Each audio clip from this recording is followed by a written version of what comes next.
The grand chamber of the Galactic Council stretched wider than 3 human football fields. Representatives from 47 different species sat in their assigned seats, some breathing oxygen, others requiring methane atmospheres in their sealed pods. Above them all, the great dome showed the stars beyond, a reminder of the vast universe they all shared. Ambassador David Chen stood at the speaking platform. His dark suit looked plain compared to the colorful robes and shells worn by the other delegates. He was a small figure in this massive room, but his voice carried clearly through the translation systems that converted his words into hundreds of languages. Chen had been humanity's voice in the council for 5 years now. He knew every species represented here. He had shared meals with the Valorians, whose bodies looked like moving crystals. He had debated philosophy with the ancient keepers, being so old they remembered when Earth's sun was young. He had even made the Quellan delegates laugh, though their sense of humor was very different from human jokes. Today, however, nobody was laughing. The Krell Dominion had conquered another world. The Palaxians had been a peaceful farming species, living on 3 small planets near the galactic rim. They had no weapons, no armies, no way to defend themselves. The Krell had taken their worlds in less than a week. Reports said millions of Palaxians had died in the invasion. Chen looked across the chamber at the Krell delegation. There were 5 of them, each standing over 8 feet tall. Their scales were dark green, almost black, and their eyes were the color of old blood. High Commander Vrax, their leader, sat in the center. His claws rested on the arms of his seat like weapons on display. The human ambassador took a slow breath before speaking.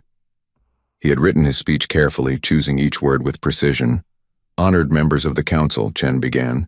For 150 years, humanity has been part of this great assembly. We joined you in peace. We came not as conquerors, but as students, eager to learn from species far older and wiser than ourselves. We have kept our promises. We have followed the laws. We have tried to be good neighbors to all. He paused, letting the translation systems catch up. Some delegates nodded their various types of heads. Others remained still, watching. The Palaxian massacre cannot stand unanswered, Chen continued, his voice growing harder. This council was founded on principles: peace, justice, protection of the weak. If we allow the Krell Dominion to continue their expansion, then these principles mean nothing. Today it is the Palaxians. Tomorrow it could be any of us. High Commander Vrax laughed.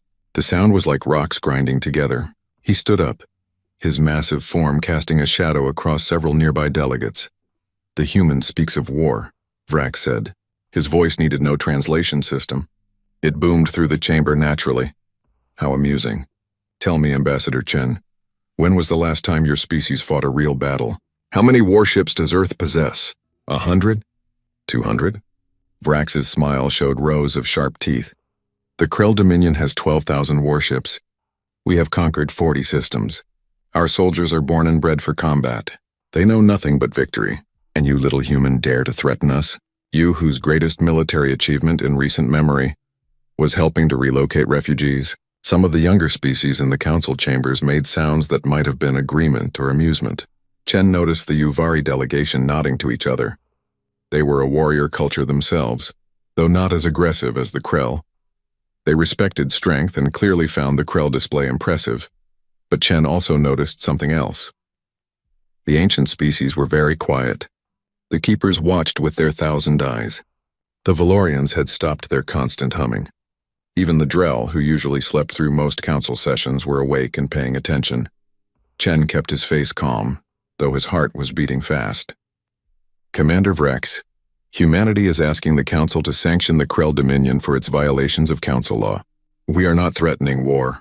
We are requesting justice.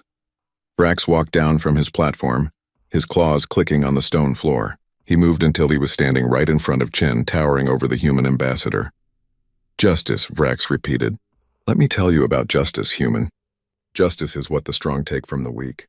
The Palaxians were weak, they fell. Now they serve the Dominion. This is the natural order.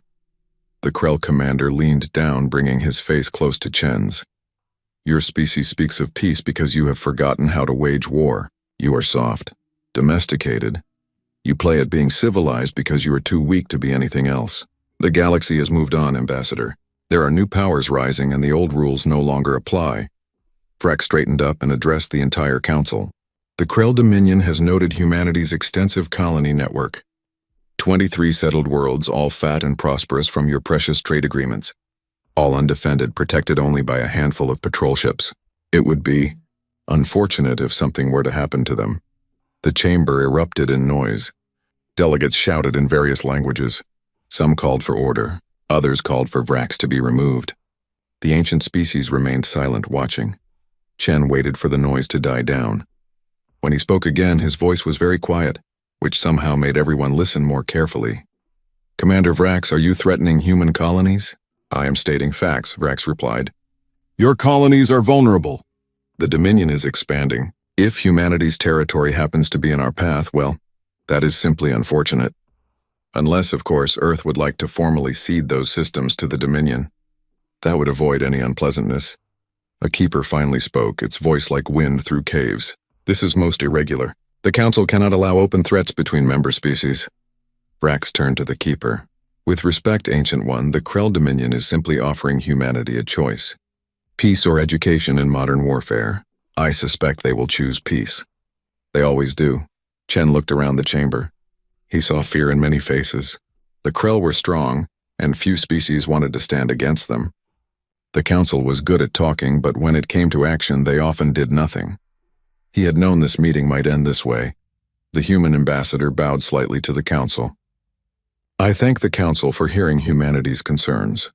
I will relay Commander Vrax's ultimatum to Earth. They will provide an answer within 3 days." As Chen walked out of the chamber, he heard Vrax laughing behind him. That sound echoed through the halls, followed by the nervous chattering of delegates who didn't want to make the Krell angry. But Chen also noticed something. As he passed the Keeper delegation, one of the ancient beings reached out and gently touched his shoulder. It said nothing, but its many eyes were sad. Back on his ship, Chen sent an encrypted message to Earth. The response came back in 2 hours. It was a single word, sent from the Secretary General herself. "Declined." Chen sent that word to the Krell Dominion. Then he sent messages to all human colonies, using old codes that hadn't been activated in over a century. The code said just 2 words, "Come home." Across human space, people began packing. They had drills for this, though nobody alive remembered the last time they had been used. Civilian transports started moving colonists back toward Earth and the core worlds. The process was slow and orderly. Nobody panicked. Humanity had learned over thousands of years how to stay calm in a crisis. 3 days later, Krell warships entered the solar system. There were 75 of them, massive dreadnoughts that dwarfed anything in Earth's defensive fleet. They passed Mars without stopping, ignoring the small colonies there. They had one target in mind: Earth. High Commander Vrax stood on the bridge of his flagship, watching the blue planet grow larger on the view screen. Around Earth, he could see the orbital defense platforms coming online. Weak things, really. The Dominion had encountered stronger defenses on primitive worlds. "Open a channel to Earth," Vrax ordered. A human face appeared on the screen. An elderly woman in a military uniform, Fleet Admiral Sarah Okonkwo, according to the data files. She looked tired. "This is High Commander Vrax of the Krell Dominion. You were given a choice. You chose poorly. Now you will learn what happens to those who defy us. Your orbital defenses will be destroyed. Selected population centers will be targeted. This is education, human. Learn well." Admiral Okonkwo said nothing for a long moment. Then she sighed, a sound of deep weariness. "You should have listened to the Keepers," she said quietly. "They remember. They tried to warn you," Vrax laughed. "Empty words from a defeated species." "Begin the attack! The Krell fleet opened fire!" Earth's orbital platforms returned fire, but they were vastly outnumbered. Within an hour, half of them were destroyed. The Krell then turned their weapons toward the planet itself. The first strike hit São Paulo. The beam weapons cut through the city's shields and vaporized a section of the downtown area. An estimated 1 million people died in the first 10 seconds. Beijing was next, then New York, then Mumbai. The Krell were efficient and thorough. They broadcast every strike across the galaxy, making sure everyone could see. This was their message to any species that might resist them. This was the price of defiance. In the council chambers, delegates watched in horror. Some wept, others argued for intervention. But the Krell had been careful. They attacked only military and industrial targets according to their definition. By council law, This was technically a legitimate military operation. Brutal, yes. Horrifying, certainly, but legal. The ancient species watched in silence. The keepers had seen this before long ago. They remembered the last time someone had made the humans truly angry. After 6 hours of bombardment, Vrax ordered his fleet to withdraw. They had made their point. Earth was wounded, burning, broken. The death toll was estimated at over 2 billion. As the Krell fleet jumped away, High Commander Vrax settled back in his command chair, satisfied. He expected Earth's surrender message to arrive within a day. Instead, 22 hours later, he received a transmission. It was Admiral Okonkwo again. Her face was covered in ash and there was a bandage on her forehead. But her eyes were clear and cold as ice. Behind her, Vrax could see what looked like an underground bunker. Other humans were visible, working at consoles. Some were in military uniforms. Others wore civilian clothes. Commander Vrax, Okonkwo said. I have a message from the Secretary General. Vrax leaned forward, eager to hear Earth's surrender. Okonkwo held up a data pad and read from it. Her voice was steady, without emotion. You have 24 hours. Run. The transmission ended. Vrax stared at the empty screen. Then he started laughing. His officers joined in. The idea that Earth, burning and broken, was threatening them? It was the funniest thing they had heard in years. 24 hours, Vrax repeated, wiping tears of laughter from his eyes. What will they do? Throw rocks at us? Send angry messages? But across human space, something was waking up. In the asteroid belts of 100 systems, rocks that had been floating quietly for decades suddenly started moving. Hidden doors opened in their surfaces, revealing spaces large enough to build cities inside. No, not cities. Shipyards. And the ships that emerged were nothing like the patrol craft the galaxy knew. These were warships. Real warships. Ancient designs that predated humanity's entry into the Council.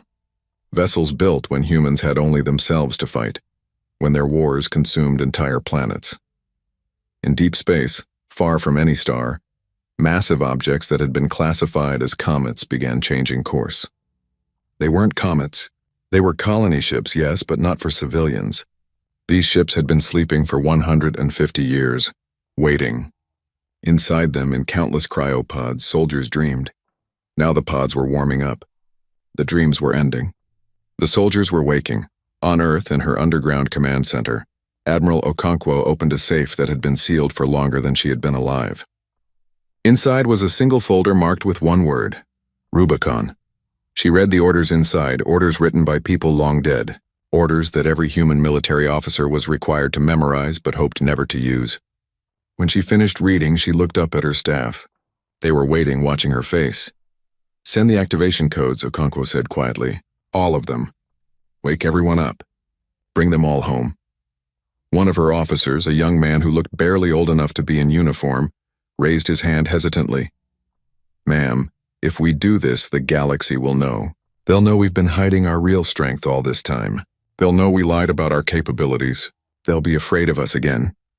Okonkwo looked at the young officer. Then she looked at the screen showing images of Earth's burning cities. Children being pulled from rubble. Hospitals overwhelmed with injured. Entire neighborhoods simply gone, vaporized by Krell weapons.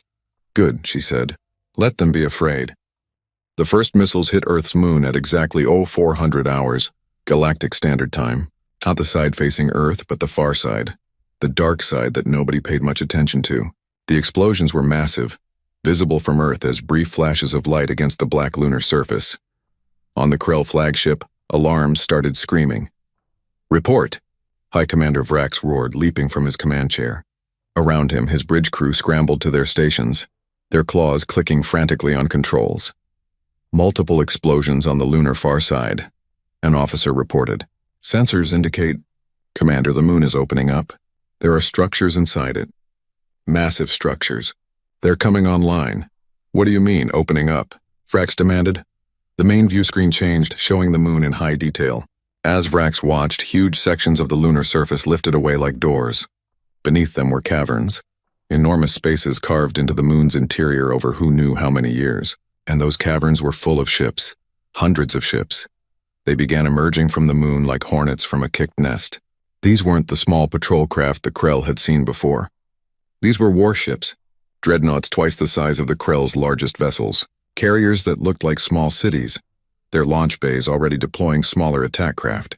Destroyers bristling with weapon systems that the Krell database didn't even recognize. How? Vrax whispered. Our intelligence said Earth had maybe 200 combat vessels total. There must be 1,000 ships coming out of that moon. Commander, we're detecting more signatures, another officer reported, his voice shaking. Asteroid belt. They're not asteroids. They're ships, Commander. They were camouflaged as asteroids. They're powering up across the entire system. A tactical display appeared on the view screen. Red dots began appearing throughout the solar system. Not just dozens, not even hundreds, thousands of red dots, each one representing a ship that had been hiding, waiting, sleeping for over a century. Vrax felt something he hadn't experienced in his 30 years of military service. Fear. Cold, gripping fear. Get me Admiral Okonkwo, he ordered. Now! The transmission connected. Okonkwo appeared on the screen. She was still in the underground bunker, but now she wore full battle armor. Behind her, Vrax could see tactical displays showing the entire solar system. Every ship, every weapon, every defense platform. The humans knew exactly where his fleet was. Commander Vrax, Okonkwo said calmly. Your 24 hours are up. What is this? Vrax demanded. Where did these ships come from? Our intelligence said you were weak. You had no military. Okonkwo's expression didn't change. We lied.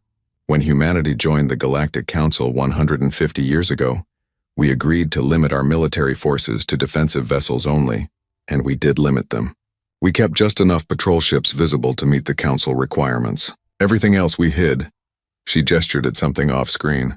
Every major asteroid in every human system has been secretly converted into a shipyard or a military base. We hollowed out our moon and filled it with ships. We built sleeper vessels and sent them to the deep dark between stars, full of soldiers in cryosleep. We even converted some of our mining stations into weapons platforms. Why? Vrax asked. Why hide all of this? Because we wanted peace, Okonkwo said simply. Humanity fought wars for thousands of years, Commander. We got very, very good at it, too good. When we joined the Council, we decided to try something different. We decided to put away our weapons and be peaceful. But we're not stupid. We knew that someday, someone might force us to remember what we are, what we're capable of. You forced us, Commander. You made us remember. The human fleet was moving now, forming up into attack formations that made Vrax's tactical officers mutter in confusion. These weren't standard Council formations. These were aggressive, predatory arrangements that seemed designed to surround and overwhelm rather than hold positions. You can still leave, Okonkwo said. Take your fleet and go. Leave human space and never come back. Do that and we'll let you live. Vrax's pride wouldn't let him retreat. Not from humans. Not from any species. He was Krell. He was a conqueror. He had destroyed civilizations. He would not run from monkeys who had gotten lucky with some hidden ships. The Krell Dominion does not retreat, he said, forcing confidence into his voice. You may have more ships than we expected, but we are experienced warriors. You are merchants playing at war. We will teach you the difference. Okonkwo nodded slowly. Then we'll see you in battle, Commander. Though I should warn you about something. Those legends the Keepers tell about humanity's wars before we joined the Council, they're not legends. They're history, and you're about to experience that history firsthand. The transmission ended. Vrax stood on his bridge watching the approaching human fleet on his tactical displays. He had 75 ships. The humans had... The computer kept recalculating. 3,000 ships. No, 4,000. The numbers kept climbing as more hidden vessels emerged from their hiding places. But numbers alone didn't win battles. The Krell were warriors born and bred. Let the humans come. They would learn what it meant to face the Dominion in combat. The human fleet didn't wait. They attacked immediately, with a speed and aggression that caught the Krell completely off guard. The first wave wasn't even ships. It was missiles. Thousands of missiles launched from beyond visual range, coming in from every direction at once.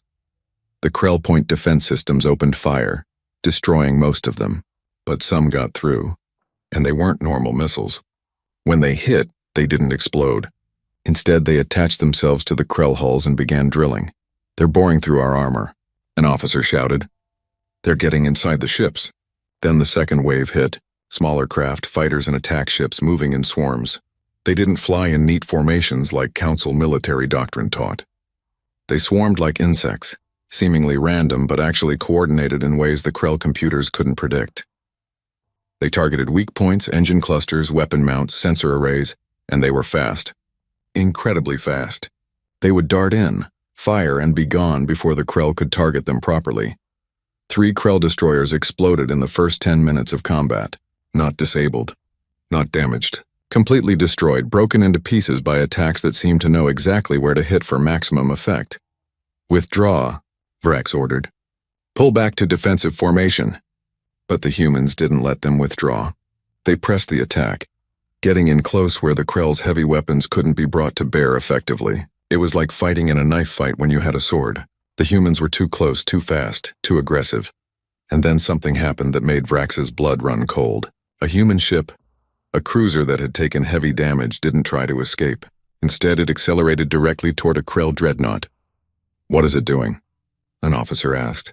Vrax understood. "It's ramming." "It's going to ram us." The human cruiser crashed into the Krell dreadnought at full speed.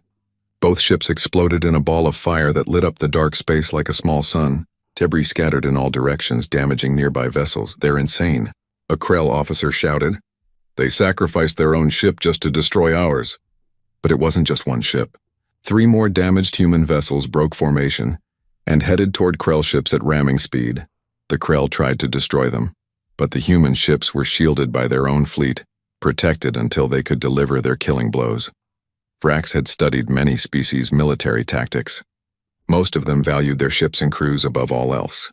They would retreat if losses became too high. They would negotiate. They would try to save themselves. The humans weren't doing any of that. They were fighting like they had nothing to lose and everything to gain. Every damaged ship became a weapon. Every loss was traded for maximum enemy casualties. They fought with a cold, calculated fury that was more terrifying than any rage. 20 minutes into the battle, the Krell had lost 15 ships. The humans had lost 30, but they had thousands more where those came from. The math was simple and brutal. At this rate, the Krell fleet would be destroyed in under 2 hours. "Full retreat," Vrax ordered. "All ships, emergency jump. Get us out of here." The Krell fleet began charging their jump drives, preparing to escape into faster-than-light travel. But the humans had anticipated this. They launched a new type of missile, one that exploded near the Krell ships and released clouds of metallic particles. The particles interfered with the jump drives, preventing them from forming stable wormholes. "We're trapped," an officer reported. "The interference will take at least 30 minutes to clear." 30 minutes. The humans would destroy them all in 30 minutes. Vrax opened a communication channel. Not to his fleet. "To Earth, Admiral Okonkwo," he called. "Admiral Okonkwo, respond." The screen flickered. Okonkwo appeared, still in her battle armor. Behind her, the tactical display showed the battle in real time. The human advantage was overwhelming. "We surrender," Vrax said, the words tasting like ash in his mouth. "The Krell fleet surrenders. Call off your attack." Okonkwo looked at him for a long moment. Her face was hard, emotionless.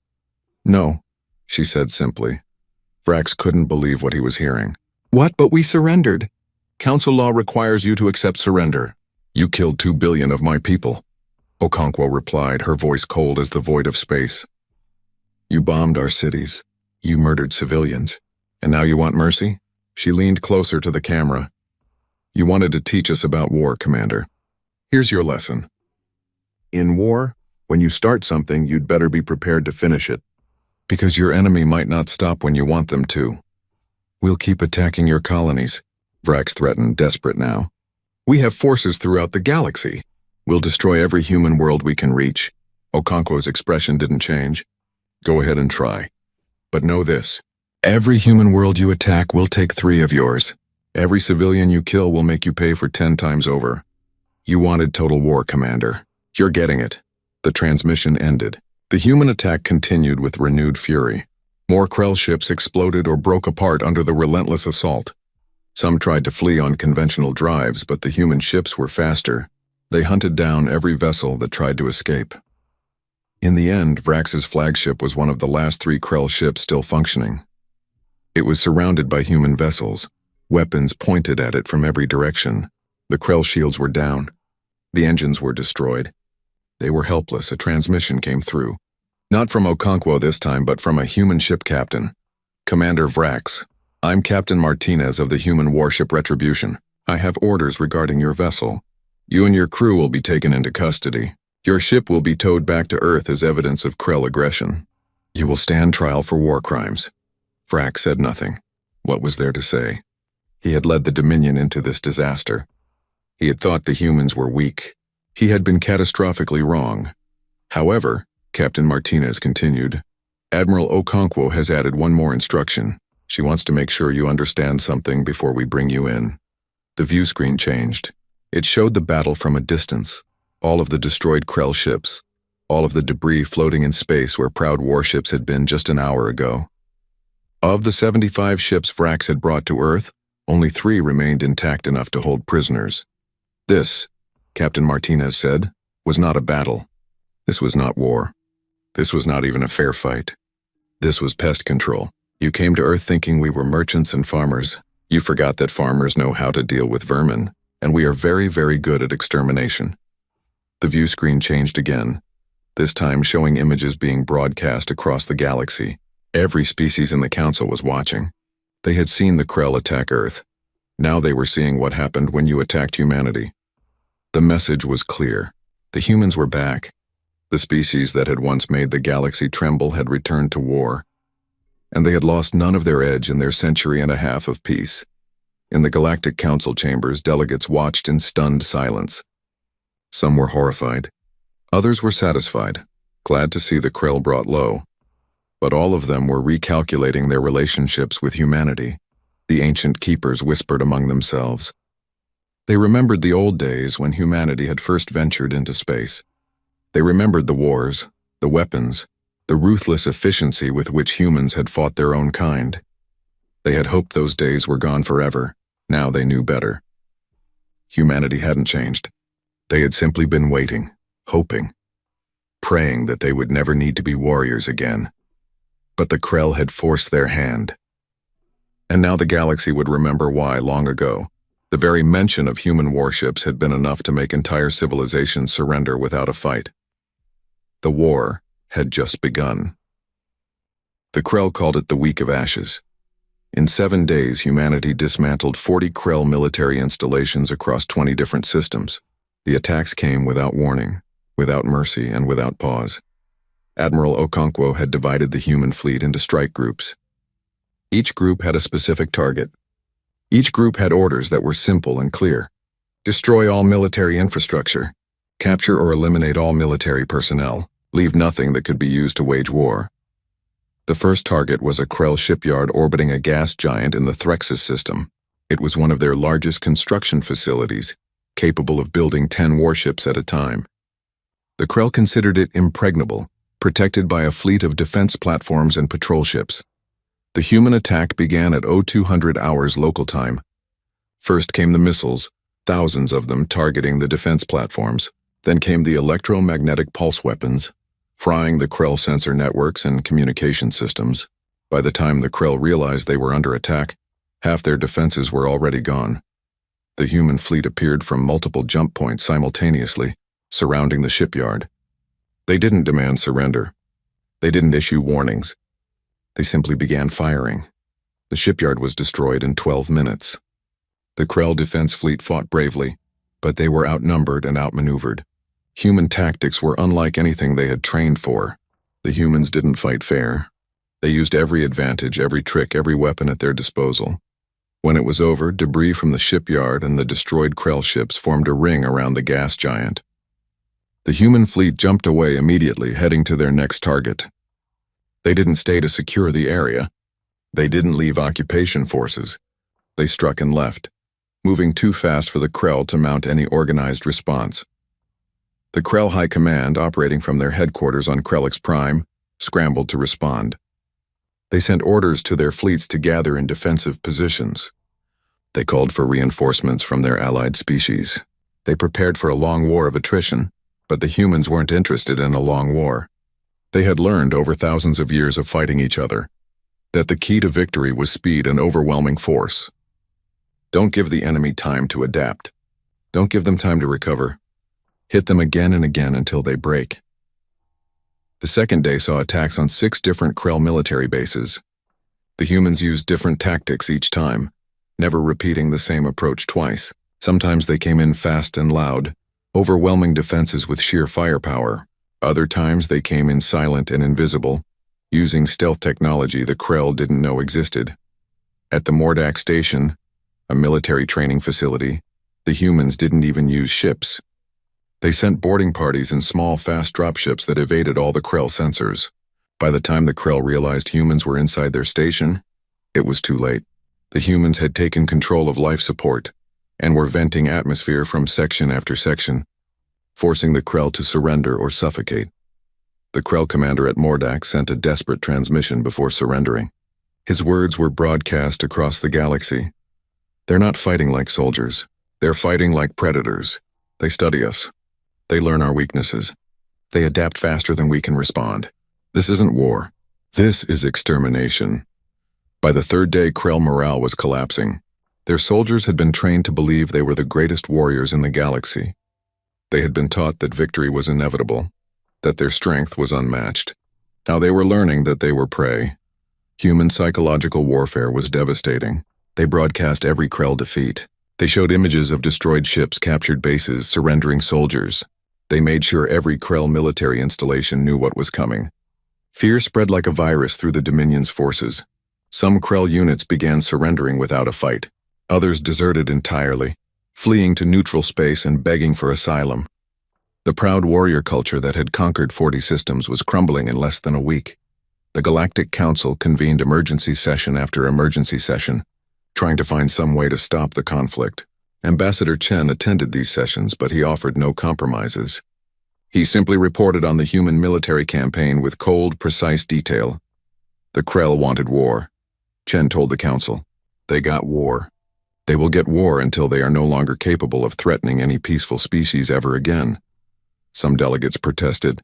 The Uvari ambassador, who had previously supported the Krell, stood to speak. "Ambassador Chen, humanity is committing atrocities. Your forces are using weapons banned by Council conventions. You're attacking without giving chances for surrender. You're acting like the very monsters you claim to be fighting against." Chen turned to face the Uvari ambassador. His expression was calm, but his eyes were hard as steel. "The Krell killed 2 billion humans," he said quietly. 2 billion civilians. Men, women, and children who had no weapons, who posed no threat, who were simply living their lives. The Krell bombed our cities without warning, without mercy, without remorse. They broadcast their attack across the galaxy as a show of power.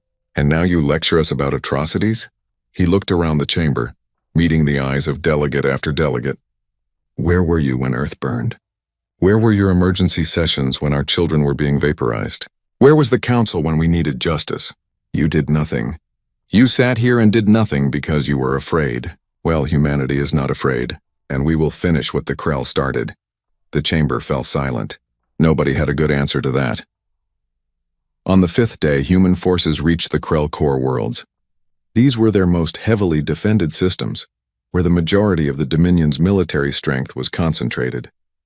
The Krell had pulled back their remaining fleets to these systems, creating layered defenses that should have been impossible to break through. The humans broke through anyway. They used tactics that shocked even the ancient species watching. At the Vraxis system, humans detonated a series of gravity bombs that temporarily destabilized the local star.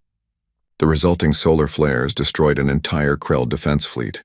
At the Kelroth system, humans used nanomachine clouds that ate through ship hulls like acid, turning proud warships into Swiss cheese in minutes.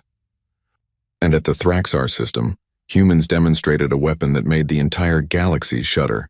They called it a stellar lance. It used focused antimatter beams to punch through any defense, any shield, any armor. The Krell tried to hide their command ships behind planets. The humans shot through the planets. A keeper spoke in the council chambers, its ancient voice filled with sorrow. "We warned you. We tried to tell you about the humans, about what they are capable of when pushed. You would not listen. You thought the old stories were exaggerated. You thought a century of peace had made them soft.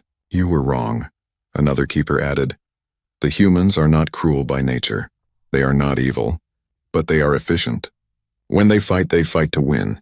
They don't understand half measures. They don't understand honor and defeat. They understand only victory or death, and they are very, very good at choosing victory. By the 6th day, the Krell were in full retreat. Their military was shattered. Their industrial capacity was gone. Their pride was broken. But the humans weren't done. Human intelligence had located the Krell Supreme Council, the ruling body that had ordered the attack on Earth. They were hiding in a bunker deep beneath the surface of Krellix Prime, thinking themselves safe behind layers of rock and defense systems. The humans sent a single message to the Supreme Council. You have two choices. Surrender unconditionally, or we turn your world into a tomb. You have 1 hour to decide. The Krell Supreme Council debated. Some wanted to fight to the end. Others argued for surrender. In the end, they asked for terms, for negotiations, for some way to save face. The humans sent back a single word. No. With 30 minutes left on the ultimatum, the Krell Supreme Council surrendered. Unconditionally. Completely. They transmitted codes that would order every Krell military unit to stand down. They opened their bunker doors and walked out with their hands raised in submission. Human Marines took them into custody without incident.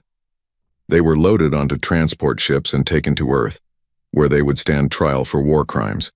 The war was effectively over. It had lasted 7 days.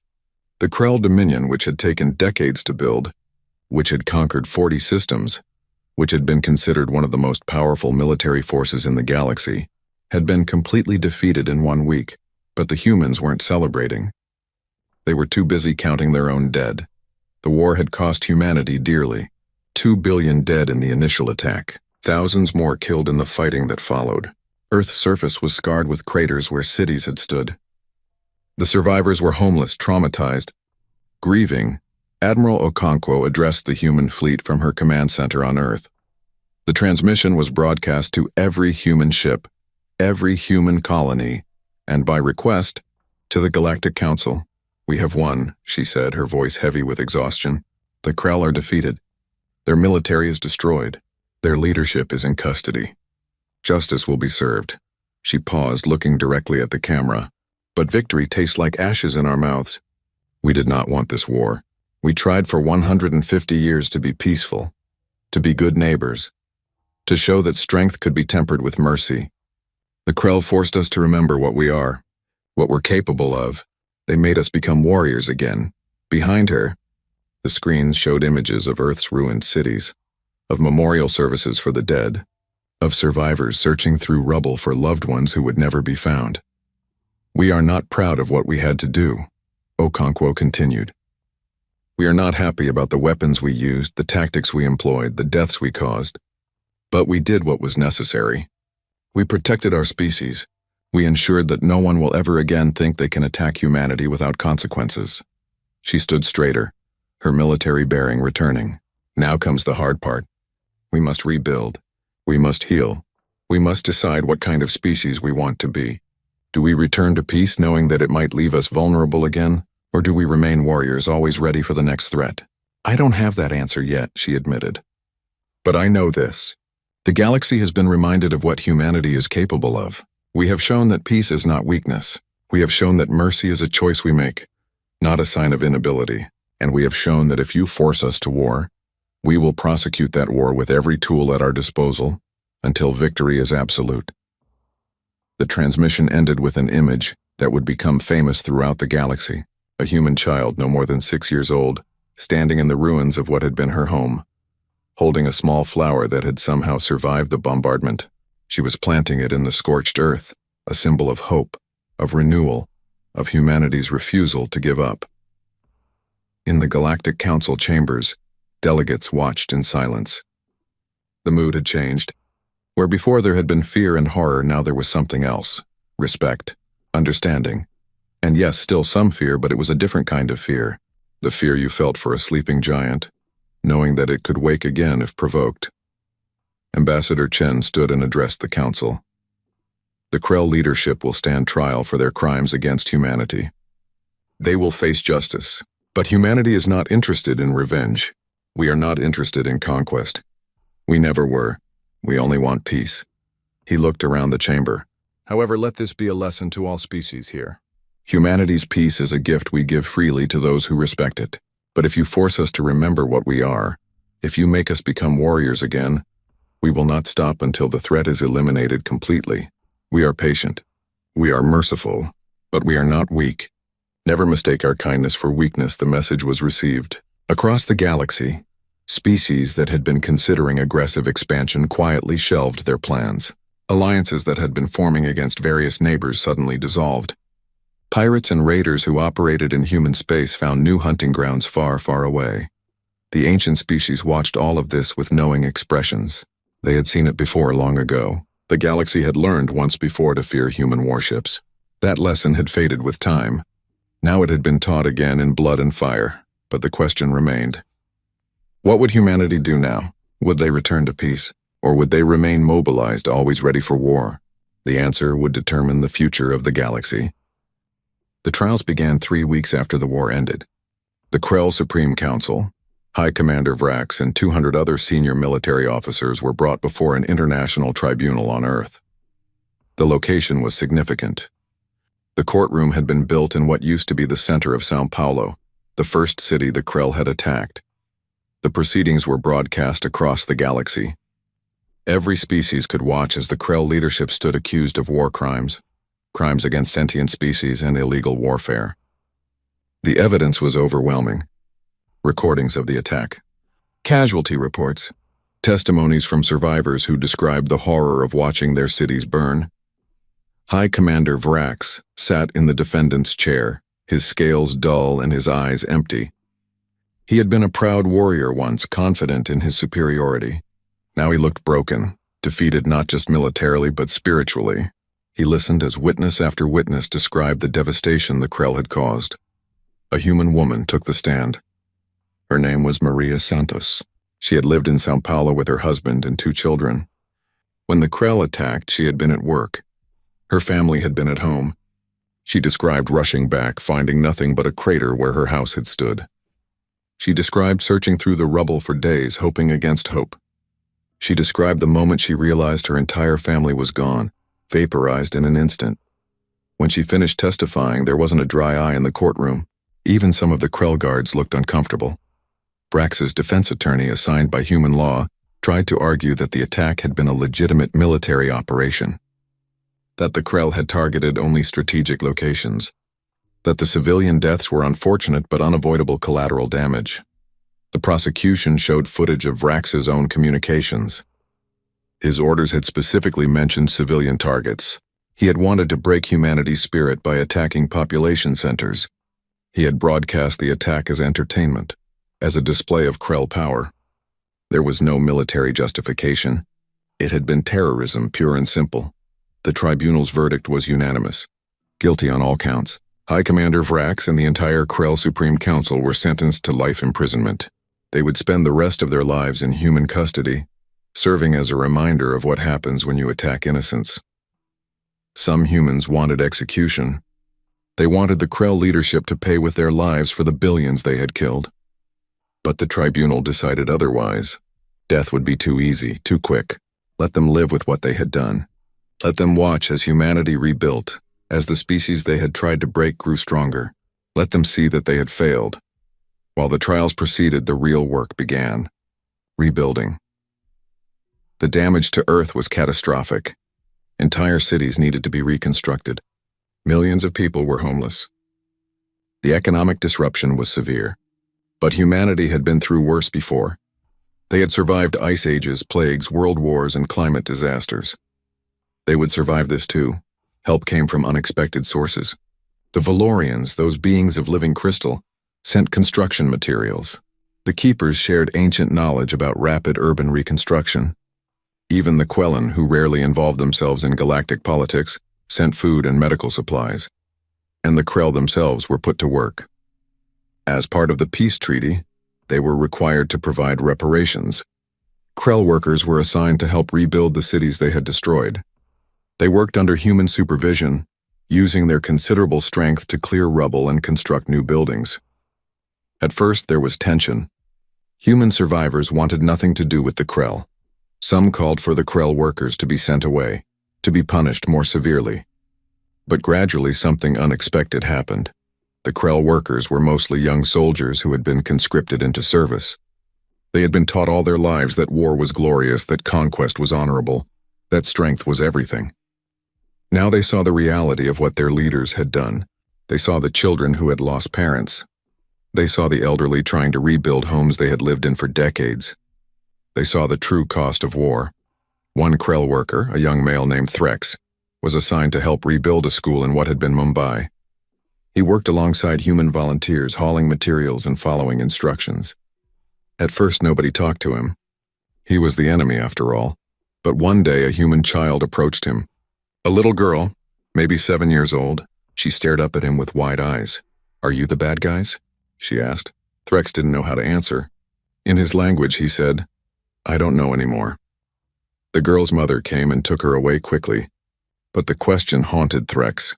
He had been taught that the Krell were superior, that their conquests were justified, that might made right. But here he was, helping to repair damage his people had caused, seeing firsthand the suffering they had inflicted. He wasn't the only one having such thoughts. Across Earth and the human colonies, Krell workers were questioning everything they had been taught. Some became defiant, clinging to their old beliefs. But many more began to change, to understand that their culture's glorification of warfare had led them to this defeat. Meanwhile, in the Galactic Council, debates raged about what to do with the Krell Dominion. The Krell military had been dismantled. Their government was gone, replaced by a provisional administration overseen by the Council. But what about the Krell people themselves? There were billions of them spread across dozens of worlds. Some species called for harsh measures, restricted citizenship, limited rights, permanent monitoring to prevent them from ever rebuilding their military.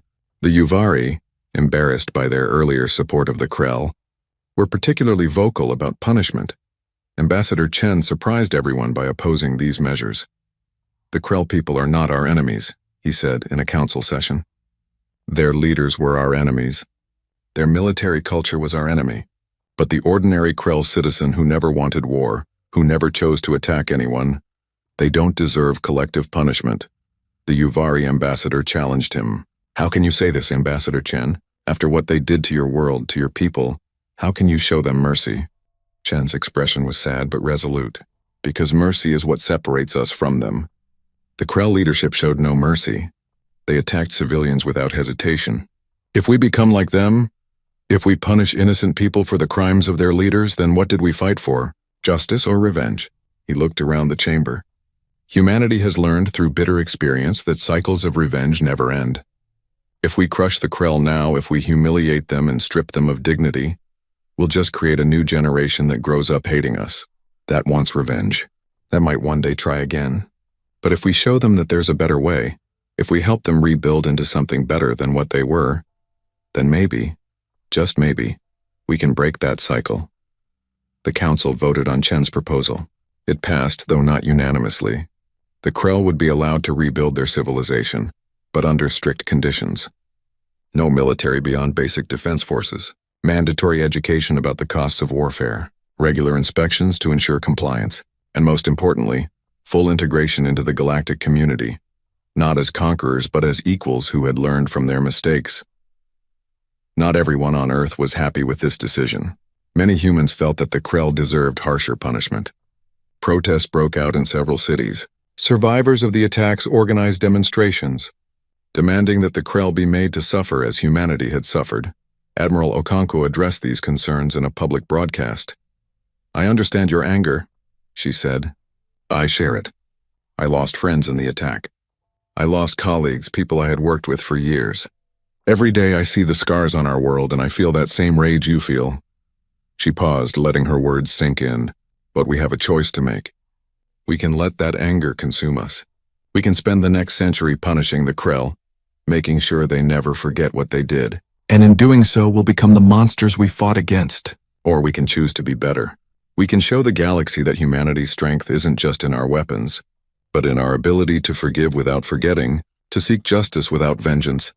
She pointed at the camera, speaking directly to every human watching. "The Krell made us remember what we're capable of in war. Now let's remind the galaxy what we're capable of in peace. Let's show them that we can win the war and still choose mercy.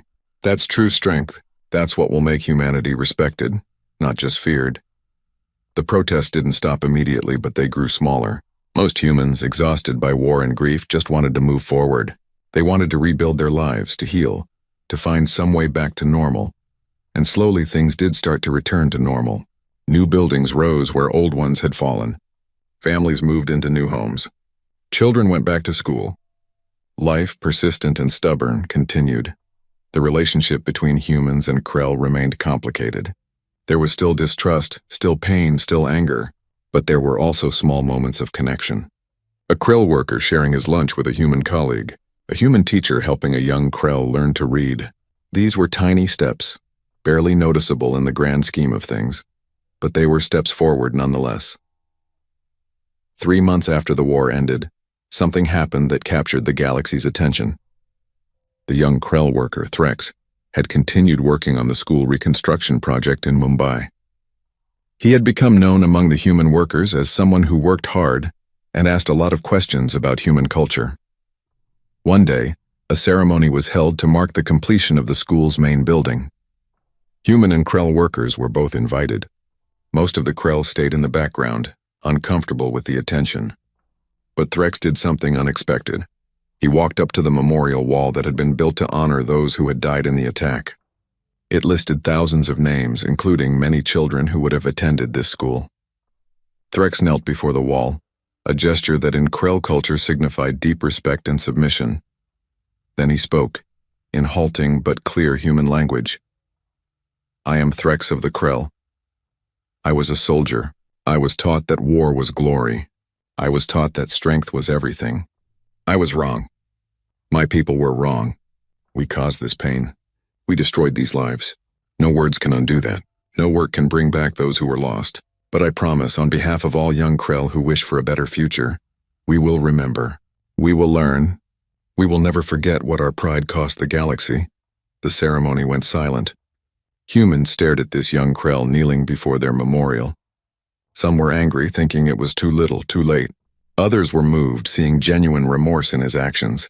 Then an elderly woman stepped forward. Her name was Priya Singh. She had lost her daughter and 3 grandchildren in the attack. She walked up to Threx and for a moment just looked down at him. "Stand up," she said quietly. Threx stood, his eyes downcast, expecting anger or rejection. "You did not kill my family," Priya said. "Your leaders did. Your culture of war did. But you are here trying to make it right. That takes courage, more courage than swinging a weapon."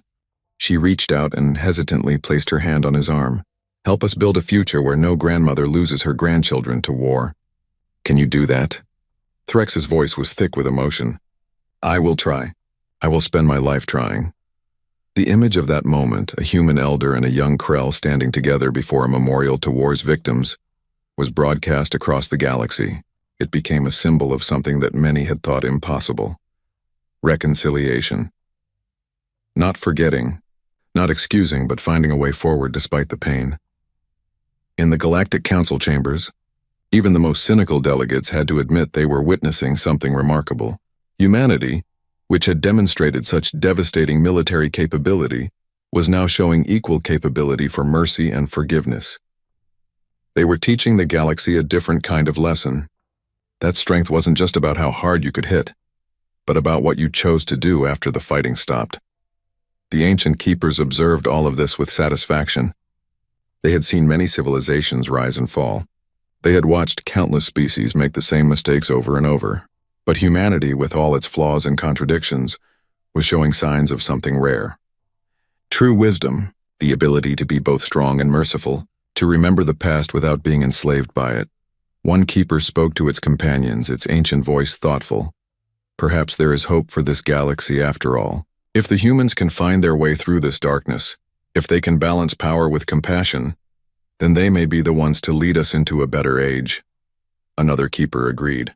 They were always capable of greatness, both terrible and beautiful. The question was whether they would choose wisely. So far they are choosing well, but the path forward was not easy. Humanity still had to decide what to do with its military. The hidden fleets were no longer hidden. The galaxy knew humanity's true strength now. Should they maintain that strength? Or should they try to return to the peaceful ways they had embraced for 150 years? That question would be answered in the months to come. For now, humanity was focused on healing, on rebuilding, on finding a way to live with the memories of what they had lost and what they had done. The galaxy watched and waited, knowing that whatever humanity decided, it would shape the future of all species for generations to come. 6 months after the war ended, the human government called for a referendum. Every human citizen on Earth and in the colonies would vote on a single question. What should humanity do with its military? The options were simple. Return to the old ways, hiding most of the military and presenting a peaceful face to the galaxy, or maintain full military readiness, keeping the fleets visible and operational as a permanent deterrent to aggression. The debate that followed was intense. Those who favored maintaining the military argued that the galaxy had proven itself dangerous. The Krell had attacked because they thought humans were weak. If humanity returned to hiding their strength, someone else might make the same mistake. Those who wanted to return to peace argued that maintaining a large military would change humanity forever. It would make them the thing they had fought to avoid becoming. Warriors first, everything else second.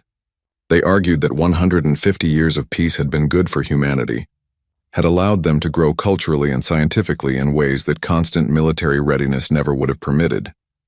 Admiral Okonkwo spoke in favor of maintaining the military. She stood before cameras broadcasting to every human world and made her case. We tried peace, she said. We tried to show the galaxy that we were different, that we had evolved beyond our violent past. And what happened? The moment someone thought we were weak, they attacked. 2 billion of our people died because we chose to hide our strength. She looked directly at the camera. I'm not saying we should become conquerors. I'm not saying we should be aggressive. But we should be honest about what we are.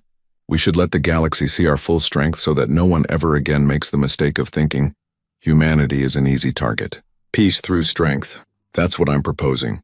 The next day, a civilian scientist named Dr. James Chen, no relation to the ambassador, gave the counter-argument. Admiral Okonkwo is right that we need to protect ourselves, he acknowledged. But there's a difference between protection and intimidation. If we maintain this massive military presence, we become the thing every other species fears. We become the potential threat, the species that everyone else has to worry about. He gestured at images behind him, showing human ships in formation, weapons bristling. These ships represent incredible scientific and engineering achievement. But they also represent resources that could be used for research, for exploration, for making life better for everyone. Every credit we spend on maintaining a war machine is a credit not spent on medicine, education, art, culture. Yes, we need to be able to defend ourselves, Dr. Chen continued. But do we need thousands of warships on permanent patrol? Or can we return to our previous approach, keeping the bulk of our military in reserve ready to activate if needed, but not consuming our resources and attention during peacetime? The debates went on for weeks. Town halls were held on every colony world. People argued in cafes and workplaces in their homes. It was the most significant decision humanity had faced in generations. Ambassador Chen, representing humanity in the Galactic Council, had a unique perspective. He saw how other species reacted to human military power. Some were relieved, grateful that there was now a force capable of standing up to aggressive empires. Others were nervous, uncertain what humanity might do with all that power. A keeper approached him privately one day after a council session. "What will your people choose?" the ancient being asked, its many eyes studying him. Chen shook his head. "I honestly don't know. We're divided. Some want to never again be caught unprepared. Others want to return to who we were trying to be. Both sides have good arguments."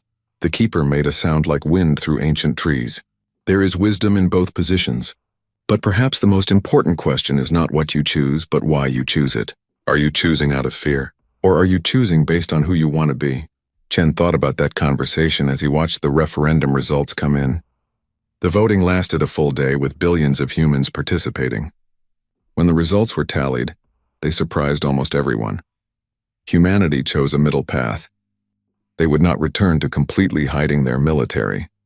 The galaxy had seen what humanity was capable of, and that knowledge couldn't be taken back. But neither would they maintain full military mobilization.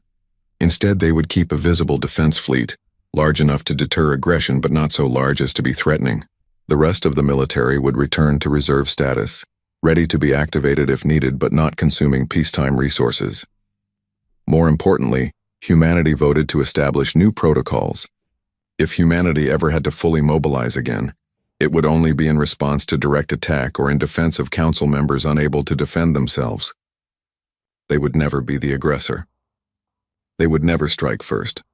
Their strength would be purely defensive. The Secretary General of Earth, an elderly woman named Margaret Ndlovu, announced the decision to the galaxy in a historic address. Humanity has made its choice, she said, her voice strong despite her age. We will remain capable of defending ourselves and others. But we will not become a warrior species. We will not let fear dictate our future. We choose peace, but it is an informed peace, a realistic peace. We know the galaxy can be dangerous. We are prepared for that danger. But we refuse to let danger define us. She paused, looking directly at the camera. To all species watching, we say this. Humanity's strength is not a threat to peaceful civilizations. We have no desire to conquer, to dominate, to impose our will on others. But we will protect ourselves. We will protect our allies, and we will stand against aggression wherever we find it. To those who might consider attacking humanity or our friends, we offer this reminder. We are the species that turned planets into battlefields. We are the species that weaponized stars. We are the species that has fought itself for thousands of years and survived. We choose peace not because we cannot wage war, but because we understand war's true cost. Do not mistake our choice for inability. Do not confuse our mercy with weakness. The speech ended with an image that would become iconic. A memorial on Earth, simple and stark. It showed a human child holding hands with a Krell child, both looking up at a sky full of stars. Beneath it was an inscription in every galactic language. Humanity chooses peace. We choose it every day, knowing what the alternative costs. We are prepared for war, but we dream of harmony. We can destroy worlds, but we prefer to build them. This is our nature. Remember it. The response from the galaxy was mixed but mostly positive. Species that had feared human aggression relaxed, reassured by humanity's self-imposed limits. Those that had hoped for a strong protector felt confident that humanity would respond if needed. The message was clear. Humanity was strong, but that strength was leashed by choice, not by inability. In the months that followed, humanity began returning to its pre-war activities. Scientists resumed research projects. Artists created new works inspired by the trauma and triumph of the recent conflict. Families rebuilt their lives. The scars remained, physical and emotional, but life went on. The Krell, meanwhile, were undergoing their own transformation.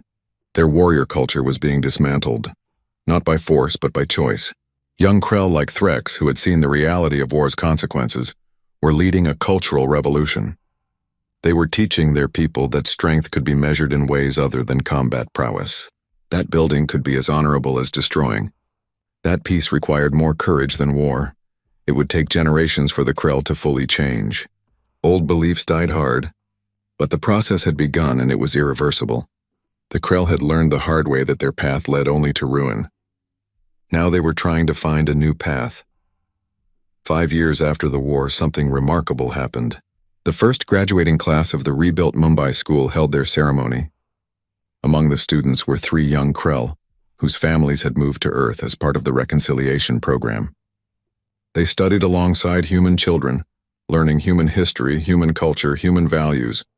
When the Krell students received their diplomas, they were greeted with applause from human families. Not everyone was happy about this.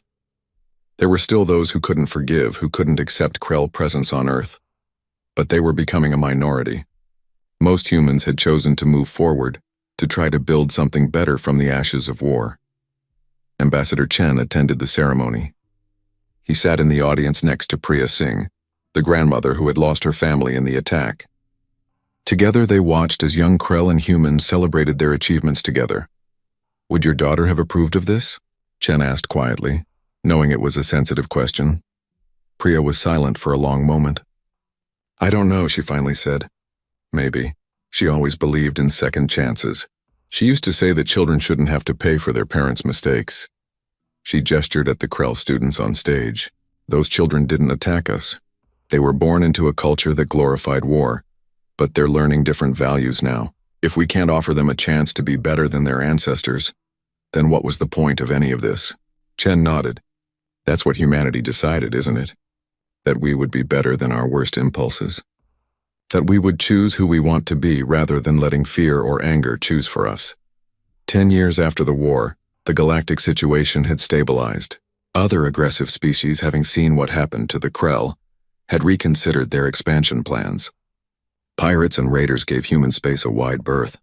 Even the most warlike cultures began to understand that there were lines you didn't cross, and attacking civilians was one of them. Humanity's reputation in the galaxy had changed fundamentally. They were no longer seen as naive peacekeepers or harmless merchants.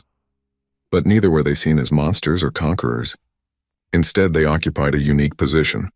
They were the species you could trust to keep their word, who would help if you were in trouble, who would trade fairly and honestly. But they were also the species you absolutely did not want to fight, because they would not stop until you were no longer a threat. A new saying spread through the galaxy, repeated in hundreds of languages. Humanity sleeps but never forgets how to wake.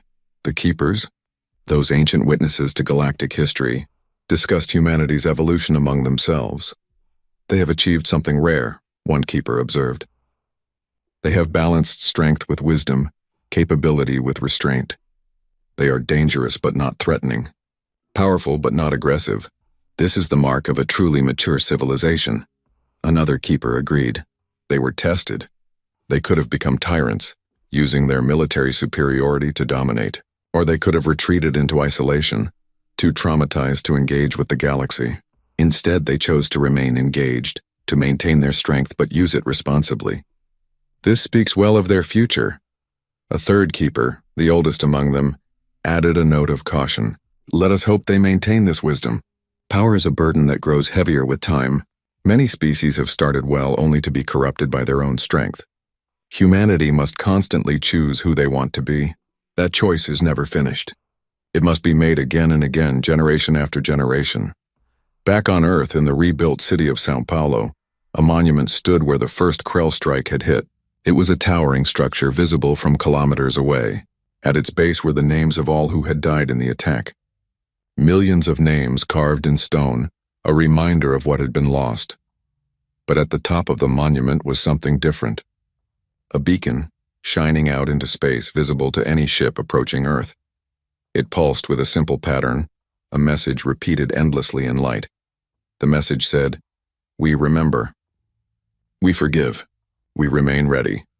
Those 6 words captured humanity's philosophy perfectly. They had not forgotten what the Krell did. They had not forgotten their own dead. But they had chosen not to let hatred consume them. They had chosen to build a future rather than dwelling on the past. And yet they remained vigilant, prepared, ready to defend themselves and others if the need arose again. Admiral Okonkwo, now retired, visited the monument on the anniversary of the attack every year. She would stand there for hours, reading names, remembering faces. She had led humanity through its darkest hour and brought them to victory. But the cost of that victory haunted her. On the 10th anniversary, she was approached by a young woman. It took Okonkwo a moment to recognize her. It was the child from the famous photograph, the one who had been planting a flower in the ruins. She was 16 now, studying engineering at university. "Admiral," the girl said, "I wanted to thank you for what you did, for protecting us." Okonkwo shook her head. "I just did my duty. Nothing special." The girl smiled. "Maybe. But you also made sure that when it was over, we didn't become monsters. You could have kept going. You could have destroyed the Krell completely. A lot of people wanted you to, but you stopped when the fighting was done. You showed mercy. That took more courage than winning the war." Okonkwo felt tears in her eyes. "I hope we made the right choice." "You did," the girl said with certainty. "Because of what you did, I don't have to live in fear. I don't have to grow up in a galaxy where humans are hated or feared. I can have Krell friends. I can visit other species' worlds. I can dream of exploring the galaxy and know that humanity's name will open doors instead of closing them. You gave me that future, Admiral. Thank you." As the girl walked away, Okonkwo looked up at the monument's beacon, pulsing its message into the void. She thought about all the decisions she had made, all the orders she had given. She had unleashed humanity's full military might, had prosecuted a war with ruthless efficiency. But she had also known when to stop. She had chosen victory without genocide, justice without vengeance. Maybe that was humanity's real strength. not the weapons they could build, or the wars they could win, but the choices they made about when and how to use that strength. The ability to be both the sleeping giant and the gentle friend, the species that could wage total war and then extend a hand in peace. In the Galactic Council, new species were being admitted to membership. They all heard the same orientation, the same warnings about respecting council law and protecting weaker members. But there was one new addition to the orientation, a historical case study that all new members had to review. It was the story of the Krell War, how the Dominion had attacked Earth thinking humanity was weak, how they had learned their mistake, how humanity had responded with overwhelming force but had stopped short of genocide, how both species had eventually found a path toward reconciliation. The case study ended with a simple lesson: never mistake another species' choice for peace as a sign of weakness. Many species are capable of terrible violence. The truly wise ones choose not to exercise that capability unless absolutely necessary. Humanity was that wise. 50 years after the war, the last of the Krell who had participated in the attack on Earth died of old age. The next generation had grown up in a different Krell culture, one that valued cooperation over conquest, building over destroying. They looked back at their ancestors' actions with shame and confusion. How could anyone have thought that attacking innocent civilians was acceptable? How could their culture have glorified such brutality? But the older Krell, those who remembered the old ways, understood. They tried to explain to the younger generation that culture was powerful, that what you were taught from birth shaped how you saw the world. They had been taught that strength was everything, that weakness was contemptible, that conquest was glorious. It had taken the devastating defeat and humanity's measured response to show them a different way. Threx, now middle-aged and respected as a bridge between human and Krell cultures, spoke at universities across both species' worlds. He told his story, how he had been a soldier, how he had seen the results of his culture's aggression, how he had learned a better way. Humanity gave us a gift, he would tell his audiences. Not mercy, though they showed us that. Not forgiveness, though they offered us that too. The gift was the chance to change. They could have destroyed us completely. They had the power. They had the justification. But they chose to give us the opportunity to become better than we were. That is true strength.